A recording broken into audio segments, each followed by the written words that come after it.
ಸ್ನೇಹಿತರೆ, ಇವತ್ತು ನೀವು ಮನೆಯಲ್ಲಿ ಪೂಜೆಯನ್ನು ಮಾಡುವ ರೀತಿ ಮತ್ತು ಕ್ರಮದ ಬಗ್ಗೆ ಹೇಳುವುದಕ್ಕಿಂತ ಮುಂಚಿತವಾಗಿ ಯಾವ ಥರ ಪೂಜೆಯನ್ನು ನೀವು ಮಾಡಿದರೆ ಆ ಒಂದು ಪೂಜೆ ನಿಮಗೆ ಫಲಕಾರಿಯಾಗುತ್ತೆ ಅಂತ ಹೇಳ್ತಕ್ಕಂಥ ಒಂದು ವಿಚಾರವನ್ನು ಹೇಳುವುದಕ್ಕಿಂತ ಮುಂಚಿತವಾಗಿ ನನ್ನ ಯೂಟ್ಯೂಬ್ ಅಕೌಂಟ್ ಪೇಜನ್ನು ಫಾಲೋ ಮಾಡಿ ಹಾಗೂ ನನ್ನ ಇನ್ಸ್ಟಾಗ್ರಾಮ್ ಅಕೌಂಟನ್ನು ಕೂಡ ನೀವು ಫಾಲೋ ಮಾಡಿ ಸ್ನೇಹಿತರೆ. ನೋಡಿ, ಒಂದು ನೀವು ಪೂಜೆ ಮಾಡುವ ಒಂದು ಟೈಮಲ್ಲಿ ಅಥವಾ ನೀವು ಪೂಜೆ ಮಾಡುವ ಸಂದರ್ಭದಲ್ಲಿ ತನು ಮನ ಎರಡನ್ನು ಶುದ್ಧಿಯಾಗಿ ಇಟ್ಕೊಳ್ಳಿ ದಯವಿಟ್ಟು.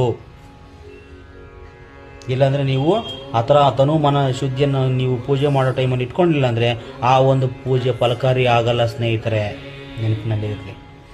ಮತ್ತು ಇನ್ನೊಂದು, ಪೂಜೆ ಮಾಡುವ ದೇವರ ಕೋಣೆಯನ್ನು ಆದಷ್ಟು ಸ್ವಚ್ಛವಾಗಿಡಬೇಕು. ಅಲ್ಲಿ ಯಾವುದೇ ಥರ ಬೇರೆ ಬೇರೆ ವಸ್ತುಗಳನ್ನು ನೀವು ಇಡಬಾರದು.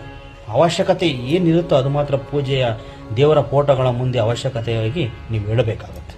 ನೋಡಿ, ಇನ್ನೊಂದು ತಿಳ್ಕೊಳ್ಳಿ, ನೀವು ಪೂಜೆ ಮಾಡುವ ಸಮಯದಲ್ಲಿ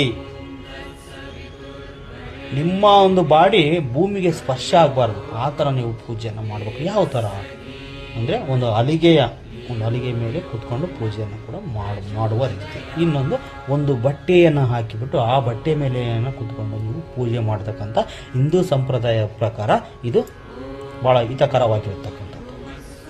ಮತ್ತು ನೋಡಿ, ಈ ಥರ ನೀವು ಈ ಒಂದು 3 ನಿಯಮಗಳನ್ನು ನೀವು ಅನುಸರಿಸಿದ್ದೇ ಆದರೆ ನಿಮ್ಮ ಆ ಒಂದು ಪೂಜೆ ಮಾಡುವ ಒಂದು ವೇಳೆಯಲ್ಲಿ ನೀವು ನೀವೇನು ಅಂದ್ಕೊಂಡಿರ್ತೀರ ಆ ಒಂದು ಕಾರ್ಯಗಳು ಸುಲಭವಾಗಿ ಅವು ಯಶಸ್ವಿ ಆಗ್ತವೆ ಸ್ನೇಹಿತರೆ.